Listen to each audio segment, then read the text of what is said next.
Sino si Yahweh? Pag-usapan po natin yan sa devotion natin na ito. Magandang araw po sa bawat isa sa inyo. Welcome back to our 365 Daily Devotions Seminar Edition. Ang devotion po natin ngayon ay patungkol po sa pangalan ng Diyos o yung Yahweh. Bago po yan, binabati ko po muna si Ann Nicole Blasey. Dalayan ko na patuloy kang lumago sa pagkakilala sa ating Diyos. Now, yung devotion po natin ay patungkol po sa pangalan ng Diyos na Yahweh. Yahweh is God's covenant name revealed to Moses. Makikita niyo po yun sa Exodus chapter 3. Ang ibig sabihin po ng Yahweh ay I am who I am. Sa Hebrew po nitong I am who I am, ang ibig sabihin po nito ay Eyeh, Asher, Eyeh. So, dyan po natin kinuha yung Yahweh. Ibig sabihin po ng Yahweh ay He is Yahweh. It declares His self-existence, faithfulness, and unchanging nature. Unlike false gods, Yahweh is the eternal, covenant-keeping Lord who delivers, sanctifies, and reveals His glory. Ultimately, Jesus, who said before Abraham was, I am, is Yahweh incarnate, fulfilling God's promises and securing redemption for His people. Now, ito pong John 8:58, mamaya pwedeng sa separate video natin, talakayin natin, no? Si Jesus, sinabi niya rin yan, I am. Ibinabalik niya yung audience niya dun dito sa Exodus chapter 3, na basically ang sinasabi ng Jesus Christ, I am Yahweh. Now, sabi po rito sa Exodus chapter 3, verse 14 and 15, And God said to Moses, I am who I am.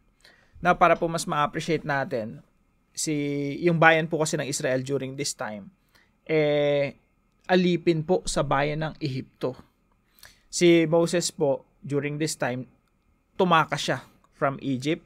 Tapos napunta siya rito sa Midian, nakapag-asawa siya rito, nagkaroon siya ng anak. And then, tinawag siya ng Diyos, kinausap siya ng Diyos sa pamamagitan ng isang naglagablab na halaman. So, burning bush, nag-aapoy, tapos hindi nasusunog. Kaya during this time, parang si Moses, takang-taka siya eh. Hanggang sa nagsalita na yung Diyos sa pamamagitan ng ganitong pangitain. So, yung usapan nila, sabi ng Diyos, Moses, kailangan bumalik sa Ehipto. Bakit? Kasi papalayain mo yung bayan ng Israel. Now, sabi ni Moses, sige, suppose na pumunta ako dun sa bayan ng Ehipto, papalayain yung bayan ng Israel, ano namang sasabihin ko na pangalan mo? What's your name? Kasi magtatanong sila eh, sino yung Diyos na nag-utos sa'yo na gawin mo yan? So, verse 14, God said to Moses, I am who I am. That's my name. I am who I am. This is what you are to say to them, or to the Israelites, I am has sent me to you. God also said to Moses, say to the Israelites, the Lord, the God of your fathers, the God of Abraham, the God of Isaac, and the God of Jacob, has sent me to you. This is my name forever. My name you shall call me from generation to generation. Sinabi ng Diyos kay Moises, ako ay ang ako nga. At kanyang sinabi, ganito ang sasabihin mo sa mga anak ni Israel.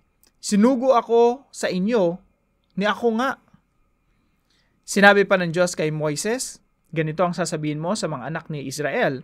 Sinugo ako sa inyo ng Panginoon. Pag tinignan niyo po yan sa Hebrew, ang ibig sabihin po niyan ay Yahweh.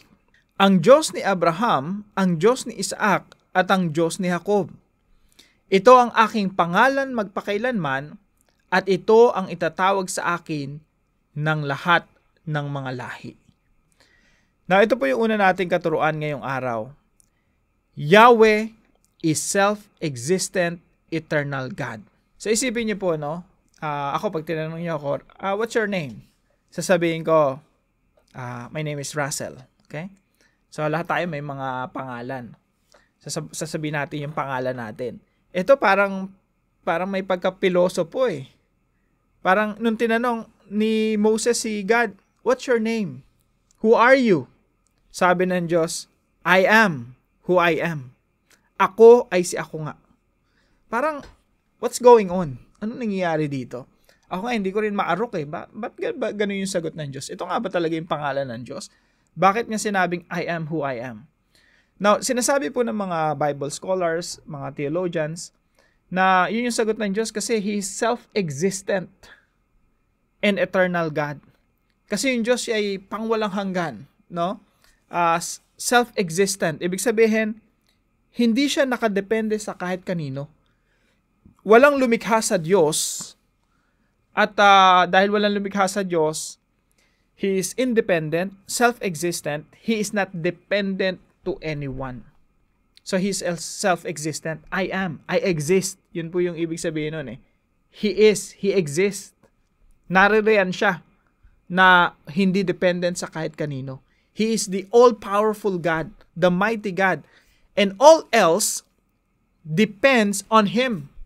Lahat po ng bagay nakadepende sa Kanya. Lahat ng yung buong nilikha nakadepende sa Diyos. He is self-existent, eternal God.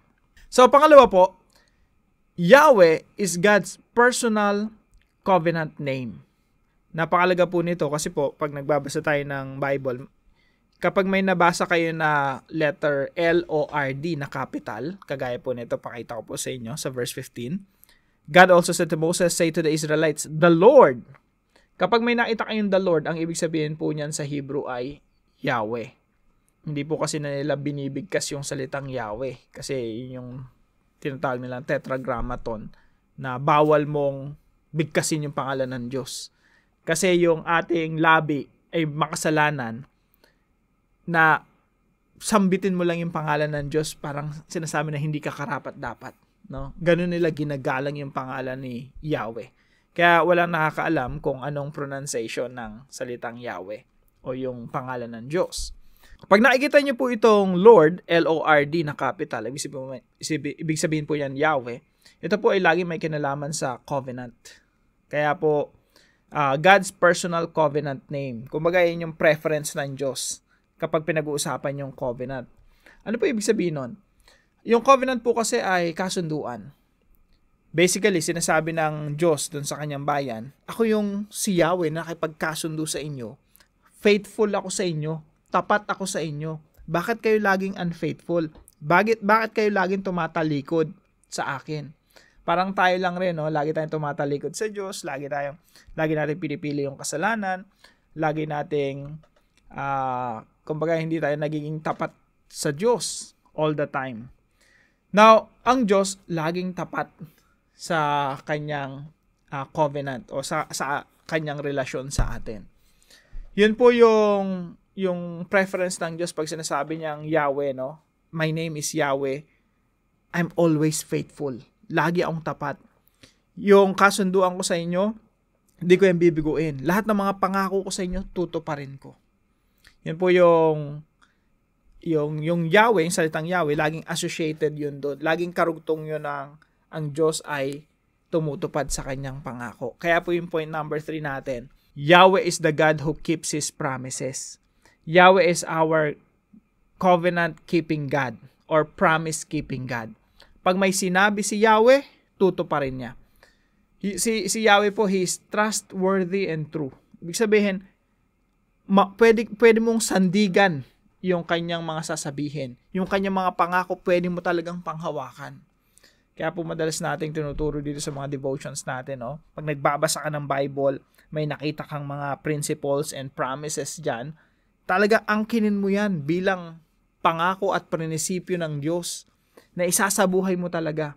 Kasi ang Diyos, He is Yahweh, He is faithful. Ibig sabihin, lahat ng mga pangako niya, tutuparin niya. Lahat ng mga sinabi niya sa kanyang banal na kasulatan, hindi niya tatalikuran. Kasi itinataya ng Diyos yung kanyang pangalan.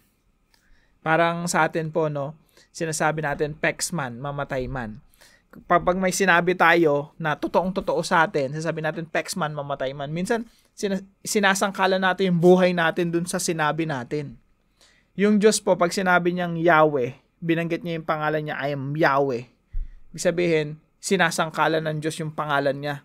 Basically, sinasabi ng Diyos, hindi ko bibiguin yung sinabi ko because my name is Yahweh. Ito yung pangalan ko. Pag may sinabi ko, tutuparin ko. Now, paano po natin ito isasabuhay mga kapatid? Number 1 po, aim to be a trustworthy and reliable person. Tayo po ay follower ni Yahweh. Tayo po ay tagasunod, mananampalataya ni Yahweh. At makikita niyo po sa Biblia, si Lord, ayaw niya na sinungaling. Ayaw niya na yung mga tao hindi trustworthy. Gusto niya na maging trustworthy talaga tayo, na nire-reflect natin kung ano yung katangian ng Diyos. So pag sinabi po nating trustworthy, ito po yung mapapagkatiwalaan. Pag may sinabi, tutuparin. Reliable, trustworthy and reliable person. Kaya po napakalaga mga kapatid na pag may sinabi tayong gagawin natin, talagang gawin natin, no? Pag may pinangako tayo, tuparin natin. Para maging trustworthy tayo. I-reflect natin si Yahweh. Si Yahweh kasi pag may sinabi, gagawin niya talaga. He is a promise-keeping God. So tayo rin, bilang tagasunod ni Yahweh, we need to become trustworthy, reliable. Kaya ang tanong ko sa bawat isa sa atin ngayon, are you trustworthy? Mapapagkatiwalaan ka ba? Would people rely on your words? Pag may sinabi ka ba, sasandalan ng ibang tao yung sinabi mo kasi nagtitiwala sila sa sinabi mo. So this is one of the ways to worship Yahweh, no? As his follower, na nagiging trustworthy din tayo katulad ni Yahweh. Number 2, aspire to be an unbiased truth teller. Ito po yung mahirap, no? Yung maging truth teller. Kasi yung mga tao, they would rather choose lies. Kasinungalingan yung marinig nila, basta masarap sa pandinig. Pero tayo po, we have to commit ourselves to telling the truth. Minsan mahirap magsabi ng totoo. Kasi pag nagsabi ka ng totoo, madalas ikaw yung mapapasama, no? Pero alam niyo po, mas maganda na yon kasi people would ask you. If they want the truth, they would ask you. Ibig sabihin, kilala ka na isang tao na sasabihin mo talaga kung anong totoo. Straightforward, no? Of course, gentle na hindi naman yung intention mong makasakit. Yung sasabihin mo lang talaga as is, ano yung totoo. And pag nasanay tayong ginagawa yon, people who want to hear the truth will come to you and will ask you kahit na masaktan sila, no? So aspire to be an unbiased truth teller. So another question mga kapatid, are you a truth teller? Mahirap talaga magsabi ng totoo. Sa maraming kaparaanan, no? Lalo na kapag ikaw papahamak natin, feeling natin kapapahamak natin, minsan ayaw natin sabihin yung totoo. Minsan naman ayaw nating ma-offend yung ibang tao, kaya ayaw nating sabihin yung totoo. Pero we have to become unbiased truth teller. Bilang mga tagasunod ni Yahweh, nire-reflect natin yung katangian ni Yahweh. Na kahit kailan, di siya magsisinungaling. Si Yahweh kahit kailan, hindi magsasabi ng hindi niya gagawin. So Yahweh is trustworthy and He is truth teller. Now, pangatlo po, abide in the promises of Yahweh.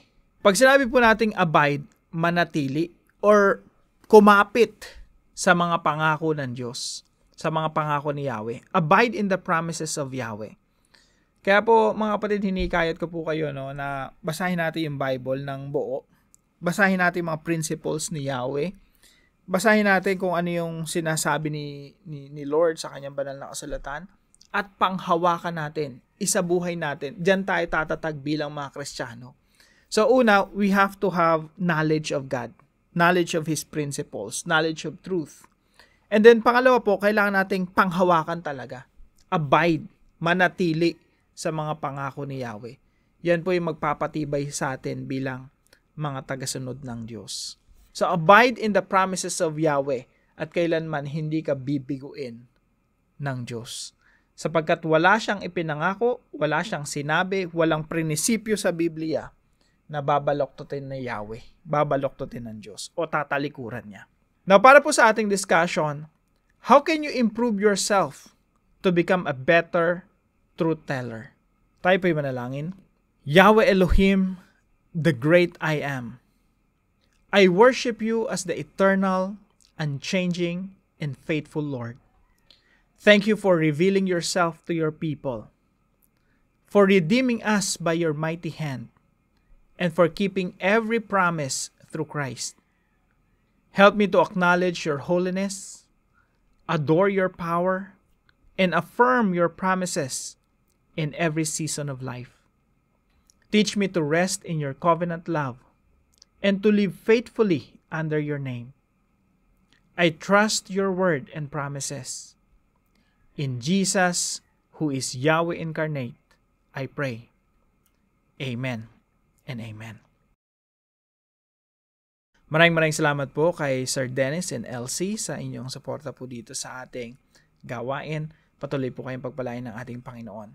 Now, kung kayo po may natutunan sa devotion natin na ito, ipalam nyo lang po sa comment section right below this video. And please don't forget to share this devotion to your family and friends. God bless you po. See you po tomorrow 5 a.m. dito sa ating Daily Devotions.